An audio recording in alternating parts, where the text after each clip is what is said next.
Welcome to the Queen Divas, Queens of Fitness podcast. Join your hosts, three-time WBFF world champions and WBFF royalty, Alicia Gowans and Stephanie Ayala McHugh, as we explore all things female health, training, competing, mindset, and living the fitness life every day.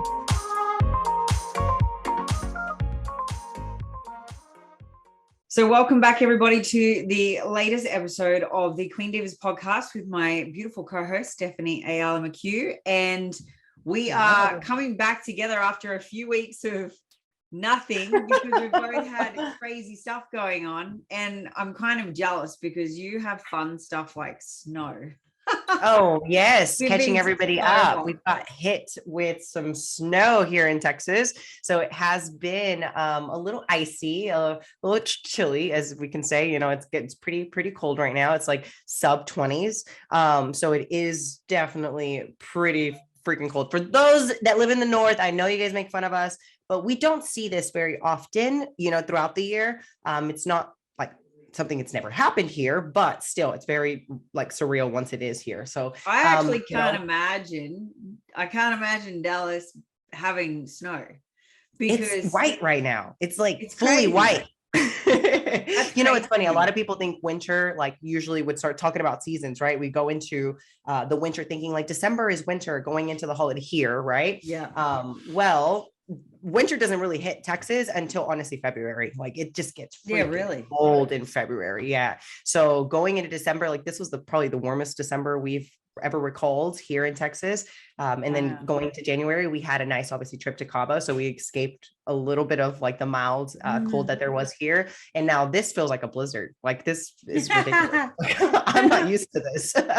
What about you guys? I think you guys are transitioning into like the fall, right? No, like, nah, not at all. No, not at all.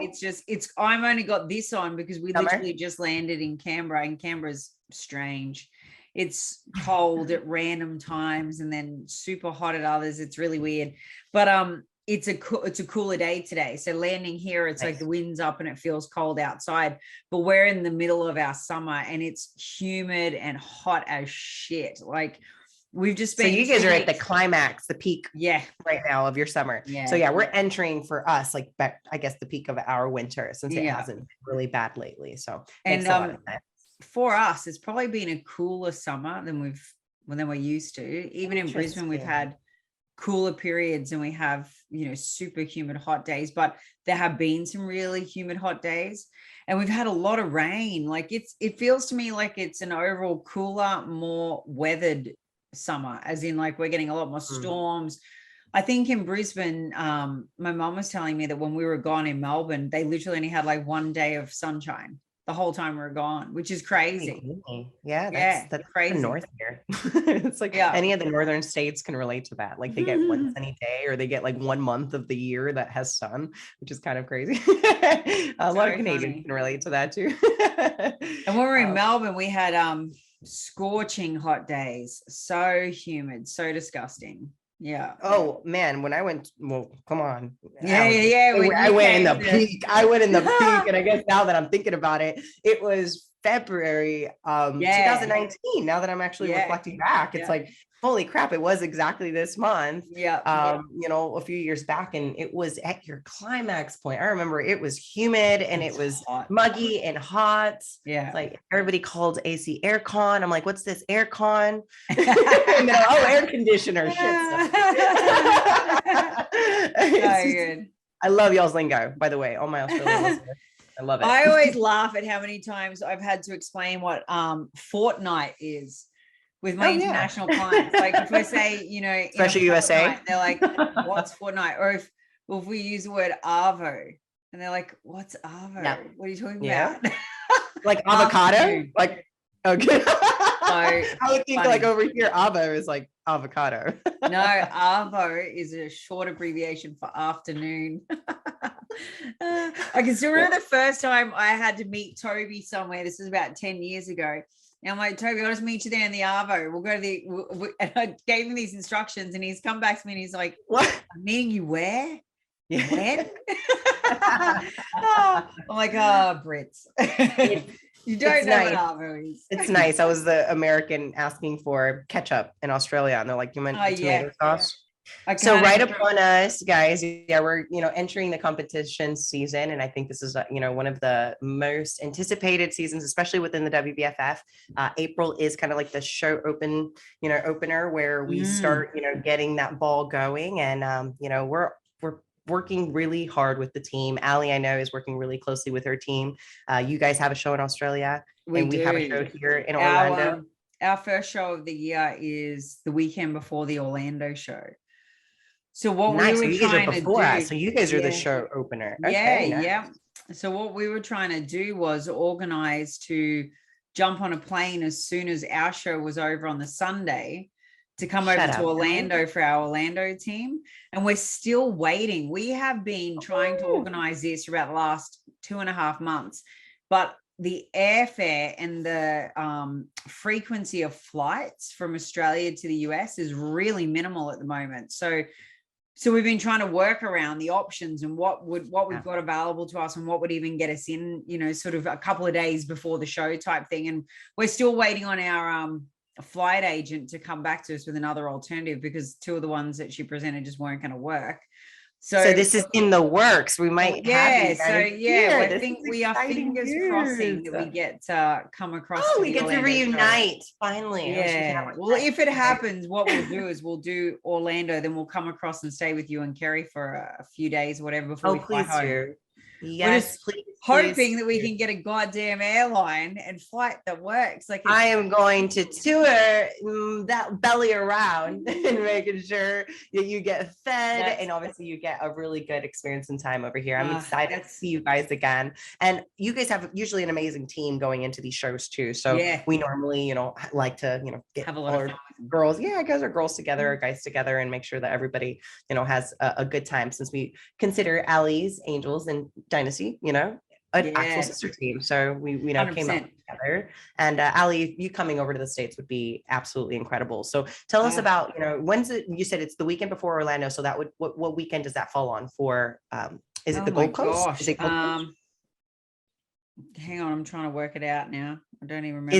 Is it the location Gold Coast, or is it Sydney? Where do you guys have Gold Coast? So we're Gold Coast. What date's the Orlando show? We have it the 15th and 16th. 15th, yeah. So we're the 8th. I thought so. So we're the a registration on the 8th, show on the 9th. And nice. Then it's Orlando the week later. Yeah. Is that a pro show or is that a regional show? No, I really honestly thought they might have made it a pro-am just because we missed our pro-am last year. But they've decided, no, they're going to keep only the one pro-am here, which will be the same one as usual in October. So this one is just going to be an amateur only show, but it's going to be pretty big. Like, the numbers already look huge. I'm sure you guys are just antsy. I'm sure everyone from all the canceled shows last year are just ready to get on stage no matter what. Sure, you guys are going to have a lot of traveling too. I think because New Zealand got cancelled and New Zealand's bubble is opening up now, they'll be able to fly to Australia as of the 27th of February. So we're going to see, a massive number of people, I think, wanting to come across and compete from there. I mean, we have several New Zealand athletes in our team for the April show that we're prepping just in case. And then thankfully it's come through. So they've not been prepping for nothing, which is nice. So it'll be a really decent show. And this is the show where they have, our transformation division. So it'll be a really beautiful, which by the way is my favorite class. I love it. Always has been and always will be. It's very, very dear to me. I think those that undermine it and actually think like it's they feel offended. Like if you actually tell them to start in transformation, and it's not because we think lesser of you. It's because you actually have to go through that transforming journey before you actually start trying to be competitive with not just yourself, right? So I find that transformation so beautiful. And so if you guys have never seen it, for those that haven't listened, transformation is where you're able to showcase, your weight loss journey. It doesn't have to just be a weight loss journey. It can just be, a survival journey of using fitness as an outlet to, obviously cope or become better, whether if that's a sickness, a disease, an accident, some type of injury, right? Like something that inhibits you from training. I remember my first pro show, I cried with the girl in a wheelchair, right? She just strolled herself out there. And I just remember coming into tears, like I'm over here complaining about my heels, right? Like I'm complaining about me walking in these heels, and this girl can't even walk, on stage, and she looks so confident. And it's just one of those things that once you see that class and when they come out and that joy, it's just incredible. So definitely it's rarely a dry eye in the house for that category. Sure. Like, and never beautiful. Never feel guilty or never feel like you're lesser for starting in transformation. It's a great way for you to get your feet, into the WBFF, understand the ins and out of the show, and, know if this is really something you want to do. I think this is not made for everybody, which competition season is crazy. I feel like all my clients are starting to already get so antsy. They're starting to get already in their head. I'm like, guys, we're February. Like we're barely February 1st at the, at the beginning of the month. I'm sure we're, not so far, away from the beginning, but it's just crazy how. What are your top freakouts? Give us. Oh my God. Am I going to be ready? Am I going to be ready? That's like, I swear to God, probably the most common question. And you can probably relate to this, right? I'm laughing because I'm hearing all the same stuff. So, or it's my weight hasn't moved and it's been 5 days. Oh my God. I started the diet 3 days ago. Why am I not seeing any changes? It's like, oh my God. Like you guys just got serious, like maybe a week ago. And you thinking that a week of doing everything perfect to the T, I've ate everything on the meal plan, done all my cardio sessions, and I've worked out. I should have dropped 10 for kilos. a week. I'm like, a week straight. Look at your previous history, please. Like, look at what you did before that, and maybe what you ate before that. So maybe don't jump into maybe thinking that things are going to happen so quickly. So I think am I ready is probably the most overused and probably the most commonly hear. When someone says, am I ready? It's like, compared to what, right? Like it's what are you comparing it against when you ask, am I ready or will I be ready? You're peaking for a certain time. We're not at that time yet. There's a lot of time between now and that time, and that's up to you to tick the boxes, you to be consistent, you to be adherent, you to be compliant, you to put in the intensity, you to put 100%. In the sleep. And we can't come down to that. No matter how many times they ask that question, do you know what you do in the middle of the night? Right. Or like, do we know, like, if you're actually adding on the weight and are just not like trying to lie to the coaches to make them, think that they're actually lifting or doing the exercises. Like we know, just everybody out there that's listening to you, and these are our clients, right? We know when you don't do the program and you just think that we believe that you're doing it, because you're checking it off, or you're doing that accountability side, but you're not following maybe everything to the T. So only because you just jump back on the bandwagon, like for a week or 2 weeks, don't expect to see that progress immediately. I think another one is, Ali, you relate probably another to this one is, you don't know how bad I want to win that crown. And honestly, I think that one is probably just kind of like a slap to the face. It's I really want, I want to go pro, but I'm expecting it first go, or I'm expecting that's the same exact same mindset. You know what I mean? And my actual question whenever I hear someone say that is, okay, great. So what are you going to do when you are? What are you going to do with it? What's it going to change for you? What's it going to do? What magically is going to appear in your life like a unicorn and be different if you get that little piece of paper? Because that's effectively what it is, team. Little piece of paper. Exactly. But if you get that, and you get that this time versus 3 more times, which is what it probably most likely will take, because the stats, just so you're all aware listening to this, is that it can be anywhere between 3 to 7 shows before you go pro. That's it. That's the stats. Hard, fast facts. Watch so many clients all between that. Pro. So you might be amazing. You might look amazing. That doesn't mean that the girl you're standing next to hasn't already been on stage 3-4 times already and has kept coming back and improving and progressing. So that's not to say, should you not go pro, you don't have the potential to. It's to say that the girl next to you has gone away and kept working hard at it to come back even better. So now that's your turn to go away, work hard at it, and keep coming back even better. So I guess, the key to this is look deeper for bigger whys than just a piece of paper and a title in your Instagram banner, because it really doesn't mean much. And unless you're doing something out of it, you're making a business out of it. And let me just be frank, if you don't already have a business doing anything with anything in fitness, that's a hard slog. It's a very saturated market, and you're going to have a lot of hard work ahead of you. So it doesn't magically make you successful, rich, or clients flooding at your gates, because it does not. There's a long path for you to walk after you go pro if it's about revenue too. My point is, have a bigger, better reason than just the piece of paper and just a status thing, because you might not get it first time around. So you better have something else driving you, motivating you, continuing to push you to get it. And then when you do get it, have the right approach to what it means. Don't be entitled. Don't have expectations that are unrealistic, and know that just because you get it, you become a goldfish swimming with the sharks real fast.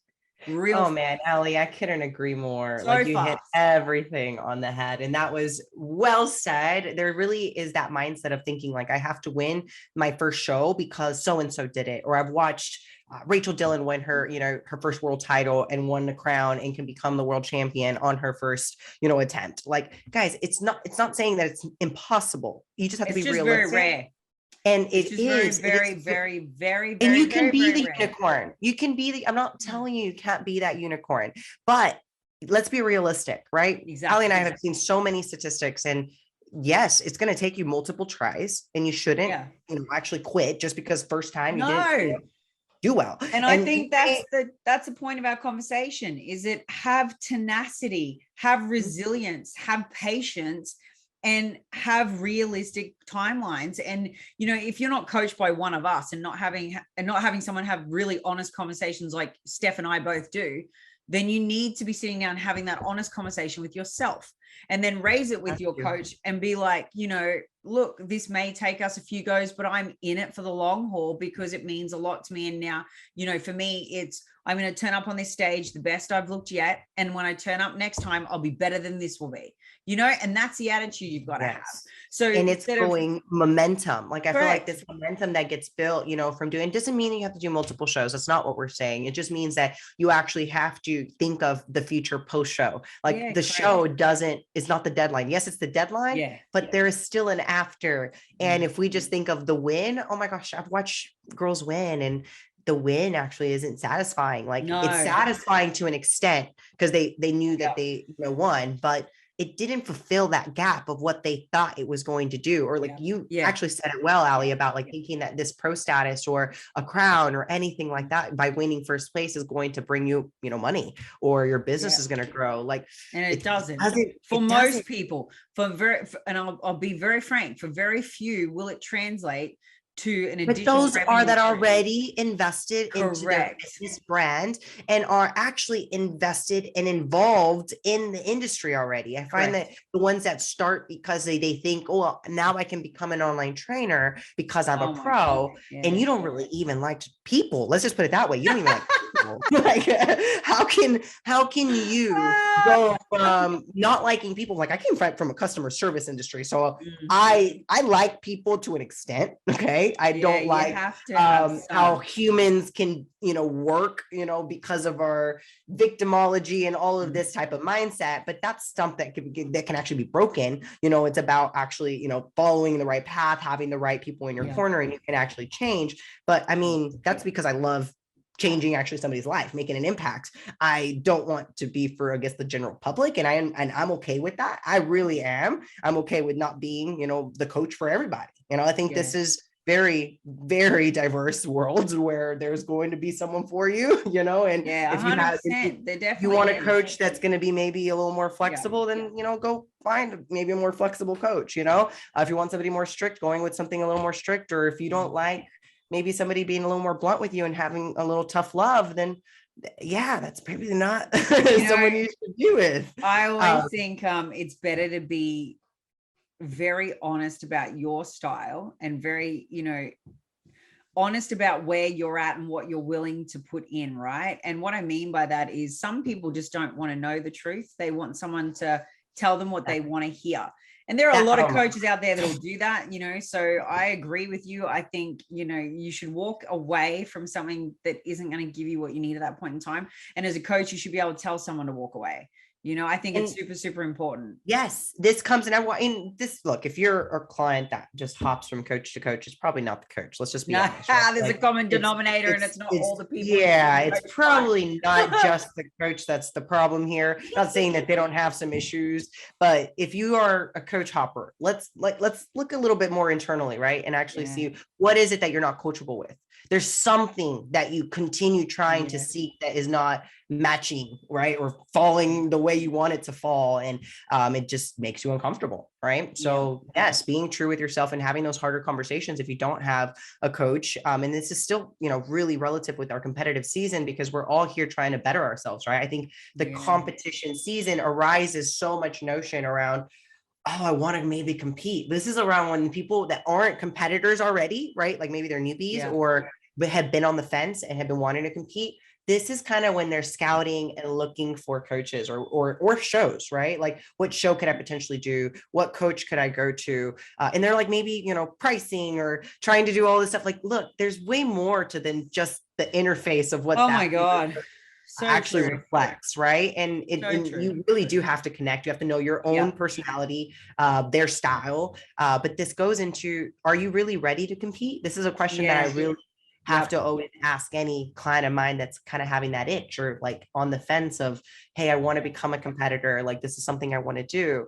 I mean, yes, it's an amazing journey, guys, but being competitive too also, it's opening the door to self-sabotage. And I find that is one of the bad areas to be before you start, obviously a prep. I mean, we've talked about bad relationships with food, definitely a no-no, right? Like off limits if you already in let's say a chronic diet or really struggling with relationship with any food groups. And you're not ready, you shouldn't be considering it, no, because it's only going to exacerbate it and potentially lead you down a wormhole of way worse behaviors and thought processes, right? So true. Absolutely. And I think this is probably going to be indicative too in some of the questions that people are throwing at us around this time as well. And if you are incapable of looking at your own lane and you constantly look sideways and do this big comparison thing, and you're comparing your chapter 1 to someone's chapter 59, which is just ridiculous, then again, I think you're probably not ready, because I think that your purpose and reason for competing might not necessarily come from the right space. And I think, when you are really intrinsically motivated and it's actually about your own personal development, and that should be first and foremost, you don't give a shit about what anyone else is doing. All you really care about is your own performance, that you're turning up, that you're, putting in the work, that you are bettering yourself, right? You really don't look at anyone. Like I've said this before in so many interviews over the last decade. Can you believe I've been a pro for almost a decade? Wow. And my thing is this thing, Ali, that's awesome. It is pretty awesome. I love it. When I do my comeback show, it'll almost be my decade celebration. So there's so much cool shit about my comeback show that I'm excited about. Comeback, all these comebacks, cool story are making me so excited. Like, have a couple, girls that are just, coming from, either being pregnant or in this stage, and I'm like just so excited because I know you and them are going to be kind of like in that journey. It's super, super cool. And getting back to this conversation though, this is actually truth. I don't follow any of my competitors. Anyone that I get on stage against, I only follow a couple of them that are good strategy. I'm friends with, that I, respect, that, are worthy of my time really. But I don't look at them. I don't care. When I'm prepping and I get people send me stuff, I'm like, don't send me. Like, I don't need to know what Joe's doing. Not a good person. I'm not interested. I'm too busy doing me. So I also have the mindset that, hey, I bet they're all watching me. Let's let them watch. I don't need to watch them, right? So I think that when you have that attitude and you're just so insular in your journey, there's really not going to be much that can distract you or derail you. And I think that's super important. And again, I bring it back to, if you are in the right space to compete, this is what it should look like. You shouldn't have comparison. You shouldn't be worried. You shouldn't be, because it's not about anyone else. You do this for you. Not at all. And you have a bigger, deeper why that should be connected to something relevant to you, that has nothing to do with external validation, status, followers, likes, revenue, and other fucking people. Like, I'm sorry to say it, but it shouldn't. So if you're asking your coach about it, I want you to sit down and reflect on what I just said and think, am I self-sabotaging myself? And go and detox your feed and get rid of the people that you're worried about for whatever dumb reason you're looking at Mary Jane. Honestly, and just get off social media. Like, if you're at that place, like if you are already at that place and you just cannot stop, you just need to get off. Like that's just really the thing that you've got to do. You've got to block it off. You should just delete the app, honestly. Like the best way I've taken it off of athletes. I've actually logged just some of my pros out of doesn't mean your account is deactivated, okay? Just means the app isn't there to not mess with you, meaning that you won't have the tendency to go and click that button. Like sometimes you don't even realize. Sometimes, with my phone, I'm like, how the hell did I even get to this app? Like I wasn't even doing anything on here, but your freaking fingers are like already like just hypnotized, I guess. And, mechanically just go straight into certain apps. And you're like, how did I get here? What am I even searching for? What was I doing? Right? Like, and it's really easy to lose that, not just train of thought, but also you spiral right into that comparison hole. I find like it's this big, deep hole, this black hole that you get so hard to dig yourself out of, because then you've gotten so deep that you just continue comparing and nothing ever is enough for you because you don't feel like you're good enough for your own self. But that's where it becomes external to you, right? The journey is external to you. And that's crazy to me because this journey is a really big internal locus of control, right? It's you having a locus of control over your immediate actions that you need to take in order to be able to present that physique on the deadline date, right? So why the hell should you care what anyone else is doing or not doing? And you're only seeing 5 minutes of their highlight reel anyway. Like, forget about them, just drop it. Like, that's my first thought process. And, that's one of the biggest things that I sort of get at this point in time is girls start freaking out. And along with your, am I going to be ready or do I look ready for where I should be at right now but she looks like this. And oh my God, I'm on stage with her. And then they start seeing all the pictures and you're like, I'm not gonna lie, I've been there. So I'm not gonna, I'll be honest, I've been there. Like I remember my first show, like I had already selected the first show. And I remember, starting to like look at who was going to be the girls in my class. And who was I've never done that. Okay. Look, I was an amateur. I learned real fast. Like I learned really fast not to do that. Because you just go into this big sour attitude thinking, oh, the show's fixed. Oh my God, they picked her because she had more followers. Oh my God, like she is a, fake butt. Whatever the hell your excuses are, about why that person won or why that person you're going up against is going to beat you. Most likely they're going to beat you because of all these excuses you've told yourself. Right? Yeah, you told yourself that already. And 100%. Going into my first ever show, I remember, for those of you that, know the name, Roberta Zuniga, she's like, if we talk about her profile, she's like 5 or 6 million on, Instagram. And I remember just already being a follower of hers. Like it wasn't somebody that I had looked up. I just remember running across my feed and finding out she's doing the same freaking show that I had just registered for in the same class. And I'm like, holy shit. I'm like, damn it. And I remember actually, instead of exciting me, which things now, it freaked you out. Different mindset. Oh yeah, it freaked me out. Like it freaked me out versus then the whole time I remember just like staring like at her stories every time she fucking posted anything. You know, so funny though. And the main reson I probably never did it anyway was because, babe, I didn't even have Instagram when I first stood on stage and won all my I didn't even have it. I think I said when I won my first title, which was my very first show, I literally set up Instagram after that. And I think when I went pro in the WBFF, I had like maybe 300 followers.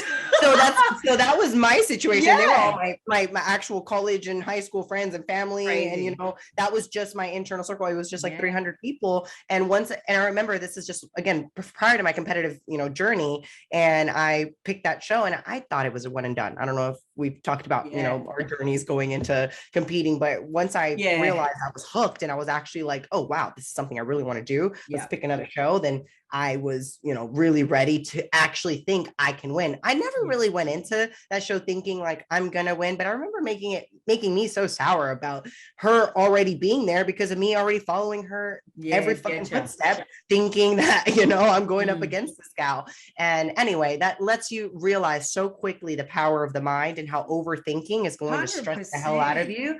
And 100%. Which leads into one of the most common things I'm also getting right now from clients. It's not even just as much questions as much as it is them dealing with anxiety already, which I find is way too early. I'm like, it's just way too early.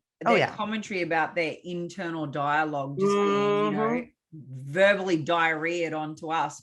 And it's sometimes it's all the time. It's a scary spew fest. I tell you, some of the things they come out with, I'm like, whoa. Where did that come from? And then you're like, wait, sit down. Or you know what I love, honestly, is like if they like let it out, right? And like you don't even respond, like you just give them a moment and then just respond, I'm fine now. I'm sorry for venting. I honestly find that that's probably the most funny to me, just because I get it. I get that they're, you know, obviously, you know, like you said, spewing out all their feelings. You know, sometimes too, what I found, and this might be the case for you, is that it'll be the ones that you think have actually got their shit together that all of a sudden will just sit down and go, they'll just dump some stuff where you're like, holy crap, okay, all right, wow, that wasn't what I was expecting. So, you know, for everyone listening to this, it's totally normal if you are having a little mini freak out and you are someone that on the surface and maybe even to a deeper degree, you know, internally do tend to have pretty good balance and do tend to have most things figured out. It's okay to actually be nervous about a show. The one thing you don't want to do though is let that nerve completely derail you, you know, and hijack your vehicle, because you still are in control, even though you might have to take a pause on the side of the road to have a breather. That's fine, but don't go giving up control to silly things like comparing yourself to others or questioning your protocols or questioning the fact that weight hasn't moved much in a couple of days, because guess what? You've probably got a whole heap of shit in your intestine to be passed. Like, I'm telling you, it can be the craziest little things, but they can become these big mountains, right? And my biggest piece of advice is, before you have any of those meltdown moments, just stop and take a breath and actually ask yourself, you know, is this something that I'm really going to care about a week from now? And is it something that really, you know, warrants losing sleep over tonight? Because most of the time you're going to say no to both of those questions, right? And it's, again, as I said, normal and okay to have some basic nerves, but I think talk through them before they become a massive meltdown. You know, actually, I think overthinking, people. Yeah. I swear, like one of 100%. The biggest keys here is you're overthinking. Like you're overthinking your program. Am I doing enough cardio? Am I doing enough squats? Am I even hitting my glutes enough? Like, am I losing body fat quick enough? Am I dropping weight enough? Let your coaches worry about this. If you put in all your effort, if you actually give 100%, and you know you left no stone unturned, you went, you know, max effort, max to your potential, then there's nothing that's going to make you regret being on stage or your whole prep. If you really are in good hands, which again, don't overthink it and start thinking your coaches are doing something not enough for you, or, you know, maybe you're just not following the right protocols, because guess what? That's someone else that you're looking at, like comparing your journey, saying, well, they're doing, you know, this much cardio, or they're not doing any cardio. Oh my gosh, how many times I get that. Like, everyone's different. Question. Like, oh my God, everyone's different. And then I'm just going to throw this out there, people freaking lie. People will post on socials that they're consuming 1,000 calories more than is actually feasibly capable, unless they're training 7 hours a day to maintain that figure. So don't believe everything that you freaking read on socials. Don't sit there and go, hey, we know these people firsthand. So like old love over here is cutting on 3,000 calories. Yeah, that's nice. I wonder what drug cycle she's running too. There's no way she'd be doing that on, you know what I mean? Like, this is why I'm saying to most of my clients, like, don't always take your space right now and say, well, I'm doing this, but she's doing the same thing over here, so therefore it should look the same. Everyone's individual. Everyone has a completely different set of parameters. Don't compare. And also, secondly, don't just take it at face value. Don't believe half the crap you see on Instagram, because I'm telling you, it is a lot of it not freaking real, or there's crap. other stuff going on behind the scenes. Where they're trying to sell something, okay? Exactly. At the end of the day, if their business is online and if they are an influencer, most of the time they have to sell something. So if that is the case, and you're trying to follow in somebody's footsteps and think that this person's God, not to that extreme, but you follow them with so much inspiration and respect, and you think that you have to do their protocols the same exact way that they do. Not going to happen.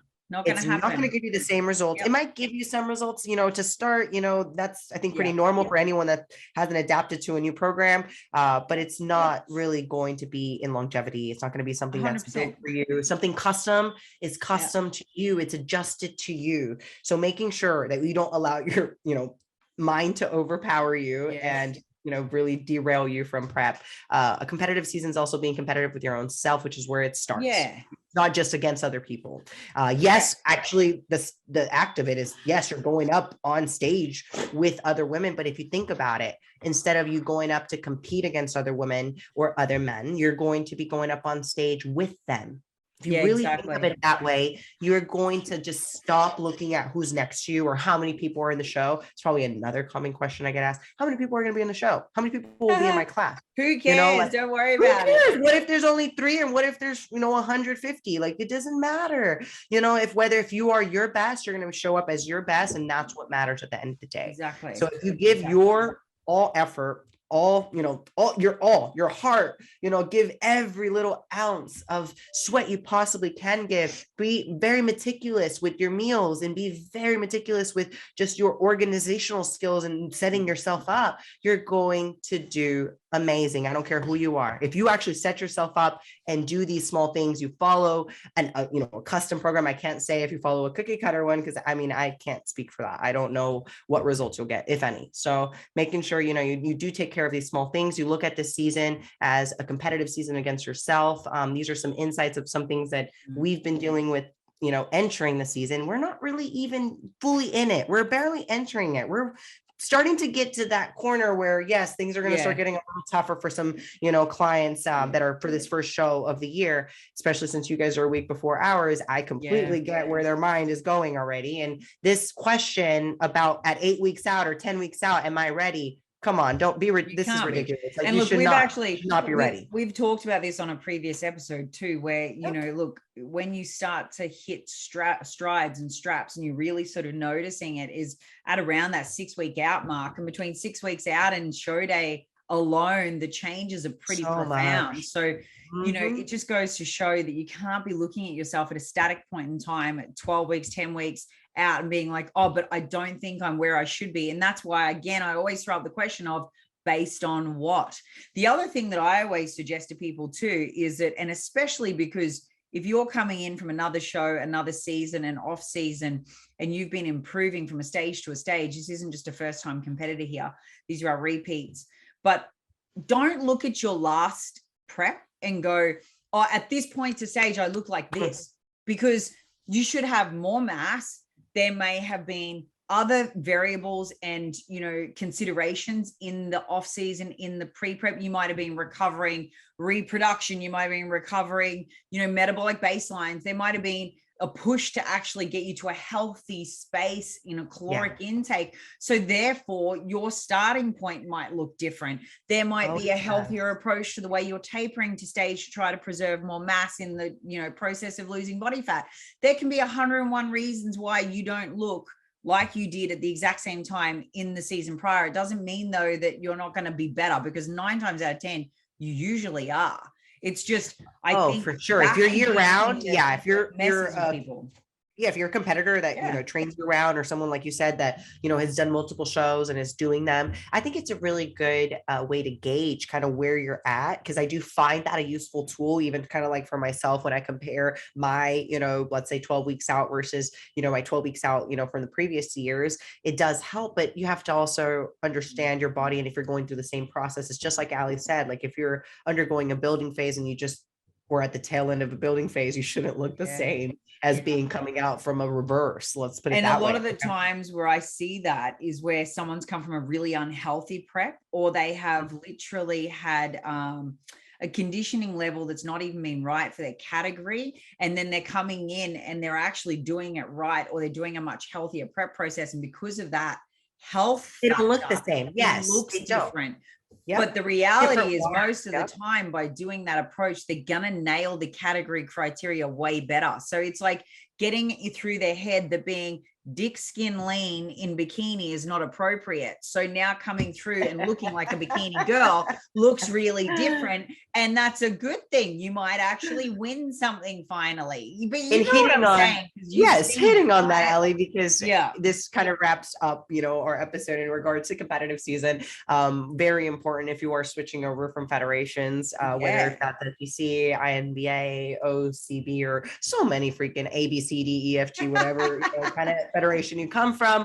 I really highly recommend to be looking at a WBFF official coach, because it's really important to know that the criteria it's different across the board for all categories. And it's, even though it's bikini and all divisions, like in all type of federations, the division requirement looks completely different. The conditioning level is very different. And also even the emphasis on certain muscle groups, anatomically incorrect muscle shape and groups is like, you know what I mean? Like where? Like I don't want any quads on you, and let me give me the upper glute. Don't give me hamstrings. Like just give me the glute and give me some delts. I'm like, what is wrong with this? Like this is so proportionate to the body. But again, to each their own. Everybody has their desired look of what they want to achieve, and choosing the brand and the federation that actually gives the look that you're trying to achieve, and being realistic of how close or how achievable that look is to you is very important. So, entering this, competition season, take notes on everything that we said. Hopefully you guys were able to learn a couple things and maybe reduce some anxiety and get, the stress out, knowing that it's okay to be where you're at in that, doubtful side of things, or feeling like you're not ready. Just do everything on your program, hit that cardio as hard as you can, hit those weights as hard as you can, give max effort to your max potential, and you'll honestly shine so bright to your best ability. And I think that, the biggest key take home to this too is have really open, honest, and timely conversations with your coach surrounding whatever it is that is potentially, coming up for you, whether it's a little bit of nerves, whether it's a little bit of fear, whether it's a little bit of self-doubt, because everyone will do that at some point in time. Don't sit on it. Don't fester it. Don't let it boil over, and don't let it become something that makes you convinced that 6 to 7 other women on social media are going to beat you because of XYZ reasons, which are usually really stupid anyway. But you can talk through them, and you can save yourself and save your mental state and save your prep too before you go doing something that's self-destructive. So I think for everyone listening to this, check in, think about the things that might be going on for you internally, have discussions with your coach, be doing your check-ins thoroughly and providing the information that's required, plus any angst moments that you're having, because it gives the coaching, relationship an opportunity to work through it. And then I think you're going to have a much better entry into the season, and a much better experience come show day. I think, really taking on board the advice as to where you're at this point in time versus where, long-term you physically want your physique to be. You might be wanting to be a fitness level diva at some point, but you realistically are only bikini now. That's fine. There's nothing wrong with that. Listen to the guidance of professionals on where you should be sitting as well. But other than that, I hope you've had a bit of a giggle out of some of our conversation today, and or taken some, little, I got to give myself an uppercut moment if you are one of the people doing this to yourself, and then you take something out of it, because, I think often a lot of the times the things that no daggers to any of my clients. I love all of you guys. Okay. I do love all y'all, but just letting y'all know it's at the same time, we need to stop overthinking. I think this is just across the board for everybody. It's so common and so common for amateurs, because it's a first time doing something, and it can be a pretty big overwhelming deal. Right. But, the point of the story is, you're not alone. So be able to be, open and have conversations to work your way through it. Absolutely. You'll have a support system, especially if you're doing this, with the right people in your corner. It's very important, to open, like you said, open your emotions, let us know. But at the same time, just know that this is way more internal work that needs to be done than external. So yeah, 100%. Can't wait to see you at a show, Allie. So oh my really God, excited. I am Hopefully keeping fingers crossed here in the States. keeping fingers crossed that we can make this work and be there, because I would love to see you guys. I'd love to catch up with everyone. I can't wait to see Toby far out. It's been way too long. Reunion time. So exactly, hopefully we can get you to skip over that big ass pond. See all of my team. I think also too, you know, I can't wait to just see everyone that's opening the season, you know, across our stages here, your stages there. Fingers crossed I get to witness it in person. This is going to be mega. Both, but I'm sure you guys have a big buzz. Wait. We have a huge buzz for this first show. It's always a vibe. Always a vibe coming into a show and coming into a show season. I love it.